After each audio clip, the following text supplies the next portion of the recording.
Pak Kiai. Di Indonesia itu ya, itu ada sebuah kelompok, entah dari mana itu kelompoknya. Namun sekarang membedakan antara mereka dengan yang lainnya. Namun itu pengambilan dasarnya itu dari mana ya Pak? Kan ada di sebuah kelompok mengaku dirinya paling mulia di antara yang lain. Itu mungkin apakah ada ajaran dari mana gitu? Apakah memang berbuat-buat itu gimana? Itu ajaran Belanda ya. Itu ajaran Belanda. Karena Belanda itu dulu membagi kasta di Indonesia. Pertama kasta orang Eropa. Ini kasta pertama ini. Orang Eropa ya. Kasta pertama Belanda termasuk Inggris itu di kasta pertama. Kemudian kasta kedua adalah imigran Yaman. Imigran Yaman itu di kasta kedua. Kemudian pribumi ini di kasta ketiga, Kiai. Gitu loh. Paling terakhir. Paling terakhir. Ini terbalik kan. Yang tuan rumah kok malah kastanya paling ini gak logis gitu loh. Gak makgul ini gak makgul, dan ini bertentangan dengan ajaran yang dibawa oleh Baginda. Ya, karena tidak ada kelebihan di antara kita kecuali dengan takwa, prestasi ya, dengan takwa gitu. Jadi ilmu ini penting. Jadi saya Kiai Ja'far ini berdasarkan ilmu, tidak ngawur gitu ya. Ada dasarnya, ada pijakannya, ada marojeknya, jelas tidak disebutkan oleh beliau. Jadi Nelson Mandela itu membuat perubahan dengan ilmu, sehingga ada ungkapan Nelson Mandela yang masyhur ya. Dia berkata, education is the most ya. Education is the most powerful. Itu kata beliau ya. Jadi ilmu itu adalah senjata, kata beliau. Senjata yang kuat dan ampuh itu ya. Jadi education is the most ya, powerful. Itu katanya beliau itu. Jadi dan ini sesuai dengan Kanjeng Nabi. Kanjeng Nabi membuat perubahan ini dengan ilmu dari zaman jahiliyah menuju ke zaman yang terang benderang. Jadi kami Kiai Ja'far ini tidak bukan berdasarkan sentimen, bukan berdasarkan dengki, tapi berdasarkan ilmu. Jelas sudah berdasarkan ilmu. Jadi itu ya mungkin begini kan. Belanda itu mayoritasnya kan orang non-muslim. Nah, sekarang kelompok sekarang ini kan mayoritasnya katanya muslim. Nah, lah kenapa kasta-kasta yang diajarkan oleh Belanda itu kok diamalkan oleh kelompok yang Islam itu? Apakah karena ada kemiripan di dalam terah atau yang mana gitu? Apakah mungkin karena ada kesamaan DNA-nya? Mungkin gimana kok yang mengamalkan itu kan, berarti itu Kiai kan ikut Belanda berarti. Bukan ikut Kanjeng Nabi kan begitu kalau kita tarik gitu kesimpulannya. Ikut Belanda kalau mereka masih mengkasta-kastakan itu gitu. Nggak ada kasta dalam Islam ini, nggak ada. Jadi kasta-kasta asubiyah itu sudah dihancurkan oleh Islam. Ya, ada farqu bainakum bainal arab wal ajam, ya sudah itu. Tapi ya mungkin karena mafil aba fil abna. Jadi yang Anda maksud dengan kelompok itu ya mungkin karena ada terah Yuya atau Yahudi. Itu kalau Yahudi itu sampai sekarang itu membangga-banggakan kasta itu. Ya sesuai dengan yang sudah dikabarkan oleh Allah Subhanahu wa taala. Apa orang Yahudi kok menjadi sombong? Ya karena merasa kastanya itu paling unggul dari yang lain. Kasta yang lain. Nahnu abna'ullah wa ahibba'uh. Jadi yang merasa anaknya Allah bahkan dia ya yang paling dicinta oleh Allah ya orang Yahudi itu. Nah, sedangkan itu adalah merupakan warisan dari yang disampaikan oleh Allah Subhanahu wa taala pertama kali makhluk yang durhaka terhadap Allah dengan kesombongannya, yaitu iblis. Ana khairum min khalaqtani min narin wa khalaqtahu min tin. Nah, jadi saya lebih bagus dan lebih baik daripada Adam. Nah, Allah menciptakan Adam dari tin, sedangkan Allah menciptakan iblis dari api. Nah, itu merasa lebih mulia. Dan sombong itu ya kan adalah dosa pertama yang ada di muka bumi. Al-kibar. Al-kibar itu dosa pertama yang ada di muka bumi. Nah, juga dosa pertama membunuh, karena putra Nabi Adam pernah terjadi saling bunuh-membunuh. Ya. Dan juga kalau orang tadi ya Ibu Hari bilang masalah orang Yahudi ya, Yahudi Israel itu mata Yahudi Israel ini suka nyerang dulu. Ya. Sekarang sedang viral ini ya. Mereka akan nyerang Iran ya. Kita terlepas Iran itu Syiah atau gimana ini terlepas gitu ya. Tapi ya nyerang dulu itu Israel. Jadi ketika dia diserang ya minta tolong, minta bantu, malah menyalahkan. Kan akal bagaimana ini gitu loh. Dia nyerang dulu, setelah diserang malah dia nyalakan yang nyerang. Ya, malah di Indonesia itu ada kelompok yang seperti itu. Ya nah, contohnya dulu nyerang misalnya NU diserang. Nah, sekarang minta tolong ke NU itu kan kayaknya ada khilafah katanya orang-orang yang ngaji nasab itu ya, kan ada khilafah, ada kemiripan darah mungkin itu. Iya. Saya juga menyayangkan ke NU dengan mengeluarkan 4 instruksi yang ini rame ini baru-baru ini ya, mengeluarkan 4 instruksi terutama poin yang keempat itu yang bagi saya terus terang sebagai warga NU, saya orang NU bukan hanya mulai lahir tapi dari sebelum lahir. Saya orang NU sebelum lahir sudah NU karena Mbak Buyut saya sudah NU. Mbak Buyut saya sudah NU, tapi saya menyayangkan kenapa sampai keluar instruksi seperti itu, terutama poin keempat yang saya soroti. Jadi saya punya kesimpulan begini ya, jadi NU ini hanya bisa memberikan instruksi tapi tidak bisa memberikan solusi. Betul.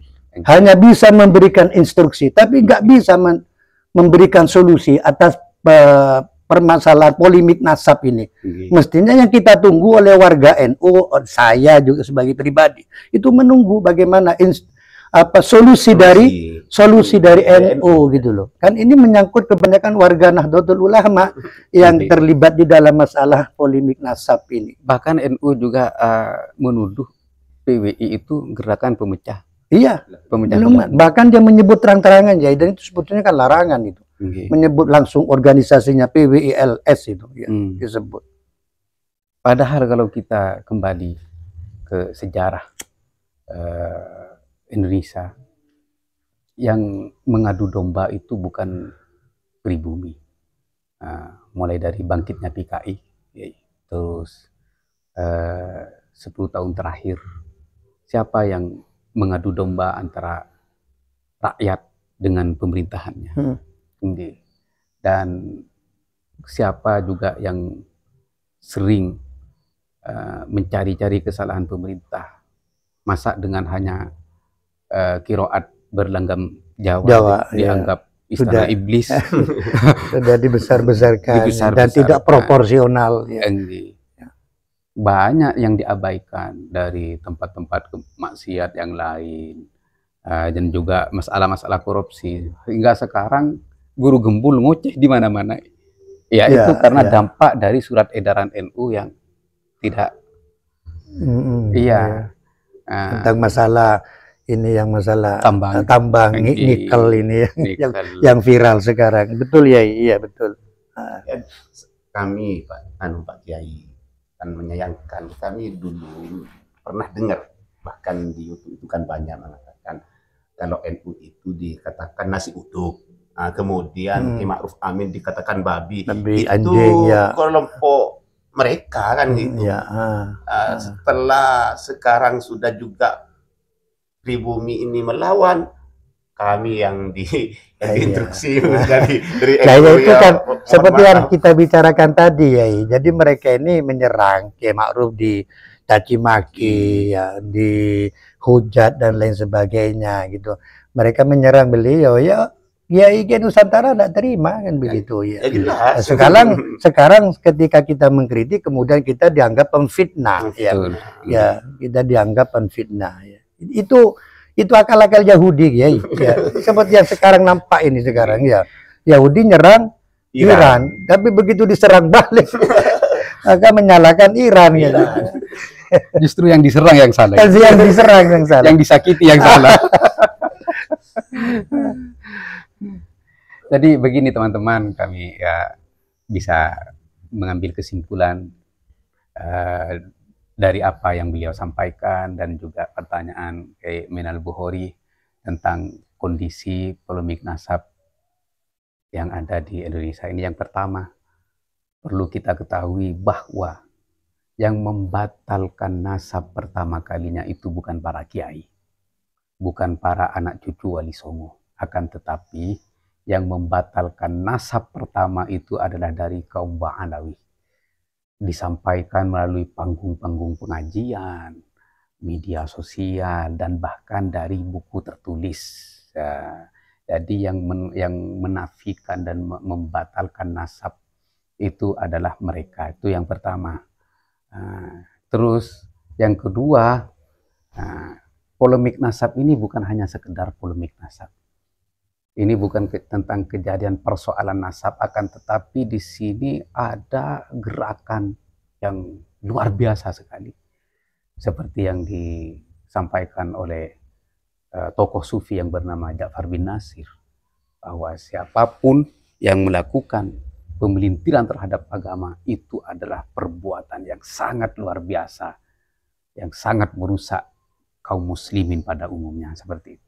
Nah, di sini terdapat banyak gerakan-gerakan hurufat, gerakan-gerakan pemelintiran agama yang diwariskan oleh ulama-ulama batiniyah terhadap pada pengikutnya, termasuk kaum Ba'alawi yang melawan syariat dan menghalalkan apa yang diharamkan oleh Allah Subhanahu wa Ta'ala, seperti menyemek-nyemek payudara di jalan, menyemek-nyemek farji, ya. Iya, ada juga. Iya, benar. Iya.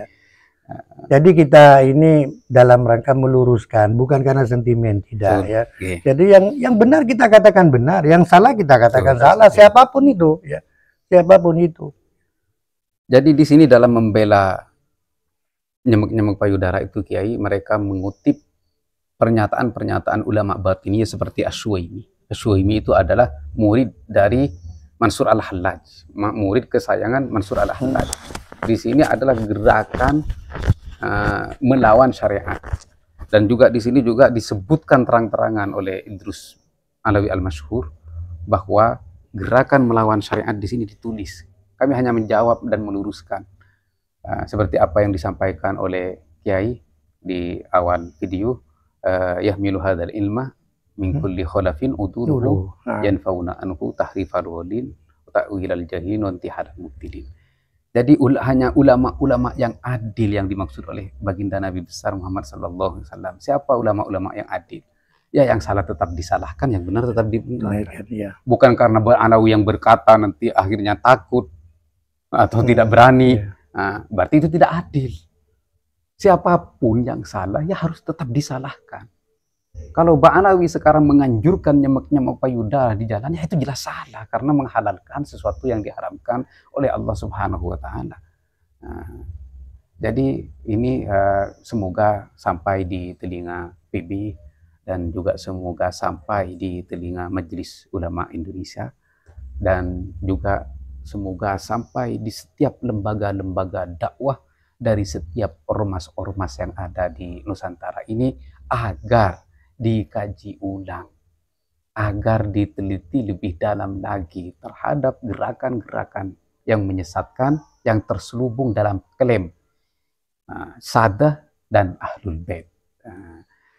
Apakah kita tidak pernah khawatir kalau misalnya ini dibiarkan? Bagaimana nasib umat Islam yang ada di Nusantara ini? Jadi mereka akan mengikuti dakwah-dakwah sesat kaum Ba'alawi karena ya dianggap benar oleh sebagian besar para kiai dan para ormas-ormas. Iya, makanya bagi saya ya, orang-orang yang mendiamkan, siapapun itu, mohon maaf apakah kiai atau gus atau siapapun yang mendiamkan ini dan mereka tahu, dia akan bertanggung jawab besok. Betul. Dia harus bertanggung jawab besok. Ya. Jadi bagaimana peduli kita setelah mendengar riwayat dari baginda Nabi sebelum beliau meninggal? Beliau mencari Jibril, malaikat Jibril. Aina Jibril? Nah, Jadi beliau ingin menitipkan umatnya, ya termasuk kita semua, ya dari penyesatan massal. Apa pesan beliau kepada malaikat Jibril? Man li ummati min ba'di ya Jibril. Al-hadis au kama qala Rasulullah. Jadi siapa yang bertanggung jawab terhadap umatku setelah aku tidak ada, setelah aku meninggal.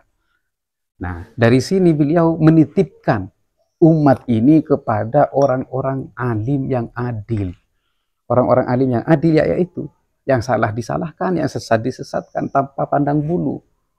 Karena umat-umat sebelumnya ini menjadi hancur dan agamanya menjadi amburadul karena tebang pilih di dalam hukum, menetapkan hukum seperti itu. Sehingga baginda Nabi dalam akhir hadis itu bersabda, "Laukanat binti Fatimah sarqat lakoto tu yadaha." Betul ya. Al-hadis au kama qala Rasulullah. Jadi ini semoga sampai di telinga lembaga dakwah NU atau Muhammadiyah atau ormas-ormas yang lain. Nah, jadi semoga ini juga sampai di Majelis Ulama Indonesia yang merupakan mitra resmi pemerintah di dalam menjunjung tinggi agama, Majelis Ulama Indonesia. Jadi NU dan MUI itu mengatasnamakan ulama, ya. Kalau NU kan Nahdlatul Ulama, iya. MUI Majelis Ulama Indonesia. Sebetulnya lebih tinggi ya kalau dari namanya ya. Ulama Indonesia, Majelis Ulama. Jadi semoga beliau-beliau ya tidak sibuk dengan hanya mengurus tambang aja, tetapi ayo agamanya diurusin. Betul. Kalau sibuk mengurus tambang nanti agamanya ketinggalan. Agamanya diobok-obok tidak tahu. Ya, jadi jangan sampai NU ini dihina. Kami juga tidak terima sebenarnya, Kiai. Ketika NU ini dihina oleh guru gembul. Tapi bagaimana caranya tidak terima? Caranya menyampaikan. Kalau memang kenyataannya seperti itu kan repot akhirnya. Kami juga NU, Kiai. Kakek kami, Kiai Tuman Furi adalah muridnya Syekhona Khalid, yang juga mengamalkan NU di sini, iya. Tapi kalau memang kenyataannya seperti itu, faktanya ada, beritanya ada, komisaris nikel apa dan sebagainya, kita nggak bisa bicara, gitu. Terus yang sangat disayangkan juga, Kiai, video kemarin terakhir dari Rois Awam NU ya, yang menyalahkan tentang metode pengisbatan nasab yang kedua setelah suhra wal istifadah, yaitu metode kitab zaman. Nah, beliau menyampaikan, menanyakan catatan kepada orang-orang Yaman yang berbasis Badawi, orang-orang pedalaman, itu salah. Gimana? Kok katanya Imam Syafi'i ta'allam summa yatakallam, belajar dulu baru berbicara. Iya, karena tidak belajar akhirnya menyalahkan metode yang sudah masyhur dalam isbat nasab, metode catatan kitab zaman. Kalau memang di Yaman itu adalah orang-orang pedalaman yang tidak sempat mencatat, tapi kitab-kitab Tobaqot di Yaman ada. Tobaqot Fuqaha'il Yaman. Terus As-Suluk fi Tobaqotil Ulama wal Muluk juga ada. Dan sejarah-sejarah As-Solihiyun, Kiai, Al-Kuburiyah, itu tertulis rapi. Hanya saja sejarahnya Ubaidillah juga ada. Kalau tokoh-tokoh Yaman dari sebelum Ubaidillah bahkan sampai setelah Ubaidillah itu tertulis rapi. Jadi Rois Awam ya kalau bicara ya hati-hatilah. Jangan sampai membodohkan orang lain padahal jenengan sendiri tidak tahu faktanya seperti itu. Dan itu buat malu ya, buat malu. Memalukan. Memalukan. Masa sekelas Rois Awam ya. Kok nggak tahu sejarah gitu. Iya, betul ya.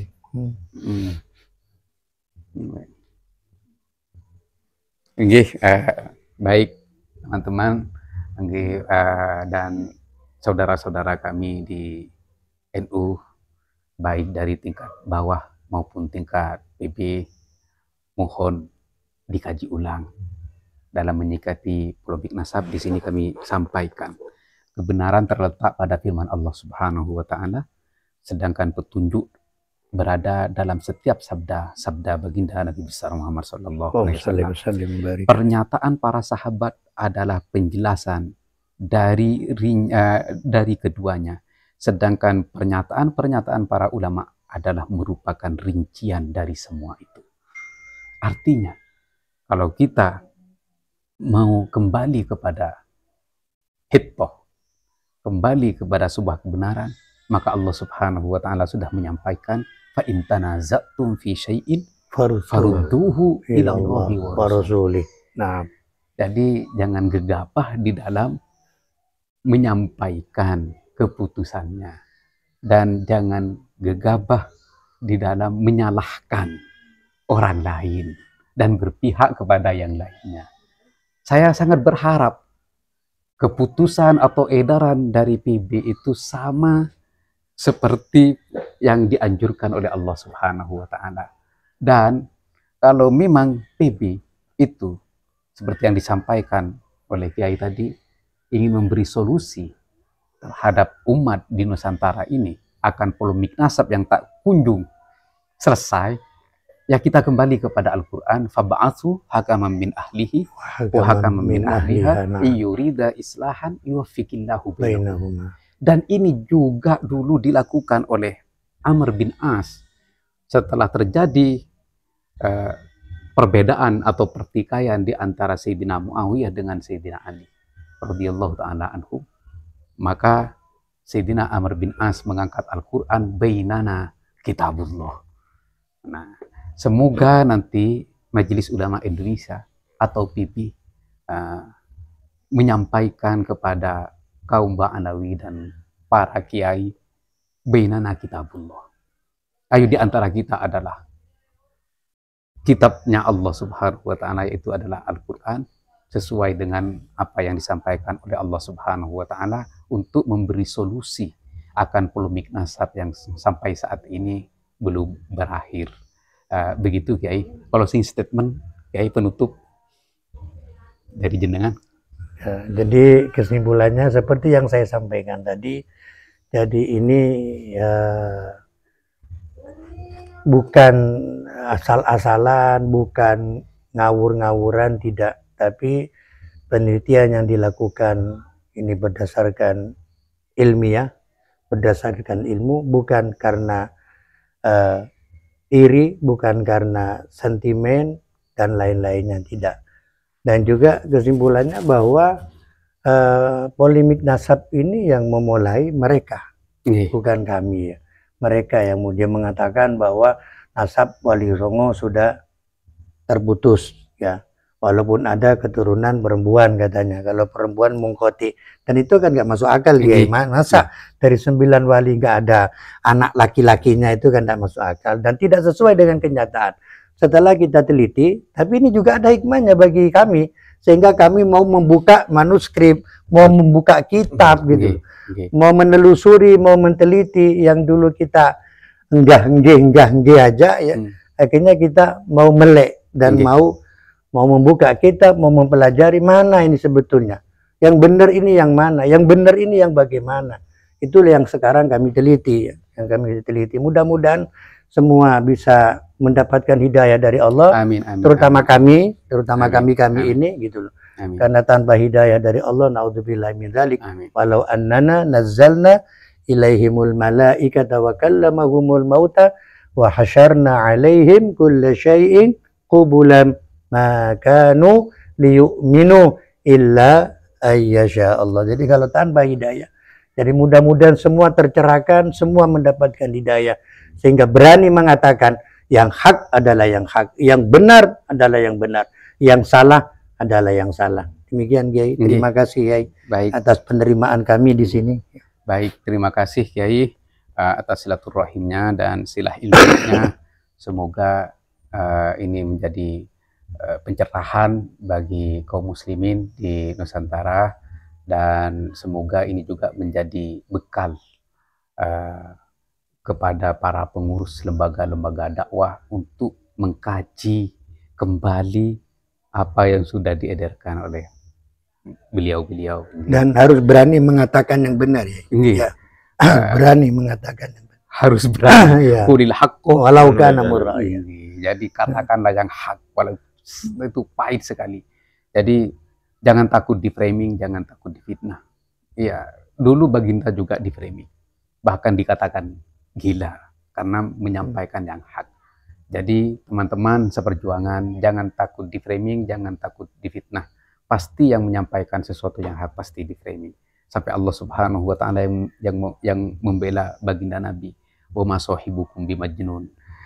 Beliau Baginda Nabi tidak gila. Nah, sama juga kami para pejuang, penyuara kebenaran di sini juga difitnah, di framing. Bahkan ke Kiai kemarin itu di framing juga buku ini. Jadi katanya saya yang nulis sendiri, terus kemudian saya yang jawab sendiri. Iya, itu sudah beredar di TikTok. Tapi ya saya tidak masalah. Kalau memang nanti ada yang berani datang ke sini untuk klarifikasi, tabayun kepada saya punya buktinya bahwa ini bukan dibuat-buat, akan tetapi memang argumentasi sesat kaum Ba'alawi yang sengaja memelintir agama di siang bolong. Seperti yang disampaikan beliau, ini bukan karena dengki dan ini bukan karena iri, akan tetapi ini dalam meluruskan warisan dakwah para leluhur yang itu merupakan al-ulama warasatul anbiya, warisan baginda Nabi besar Muhammad sallallahu alaihi wasallam. Kami berjuang untuk agama, bukan untuk fulus, bukan untuk jabatan dan bukan untuk yang lain, akan tetapi untuk agama, agar agama ini tidak dipelintir oleh gerakan-gerakan penerus kelompok batiniyah yang mulai awal munculnya itu tujuannya untuk memelintir agama yang dirintis oleh Abdullah bin Saba yang datang dari Yaman, yang asal usulnya dari Iran. Seperti itu teman-teman. Satu Abdullah bin Saba mampu mengguncang para sahabat sehingga berujung kepada kudeta Sayyidina Utsman yang sudah memberikan perlawanan terhadap gerakan-gerakan kelompok batiniyah di dalam memelintir agama, di dalam memelintir Al-Quran. Sehingga Sayyidina Utsman memberikan kebijakan untuk menyatukan Al-Quran agar tidak dipelintir. Nah, setelah itu mereka memelintir hadis dengan hadis-hadis maudhu, dan kemudian penerus mereka memelintir pernyataan-pernyataan para ulama, wabil khusus para tokoh-tokoh sufi yang mudah sekali dipelintir oleh mereka dengan tingkatan-tingkatan sufi seperti syatoh dan ghaibah, sehingga bisa mengaku Allah dan melawan syariat dengan alasan ghaibah dan syatoh. Oleh karena itu kami sangat khawatir sekali jika ini dibiarkan, maka akan datang di akhir zaman orang-orang yang mengaku syatoh, mengaku ghaibah, bahkan katanya orang Madura ngaku helap, sehingga melakukan perbuatan-perbuatan yang dilarang oleh Allah Subhanahu wa taala. Seperti itu, Kiai. Nggih, semoga bermanfaat. Akhiran wallahul muwaffiq ila aqwamit thoriq. Wassalamualaikum warahmatullahi wabarakatuh. Waalaikumsalam.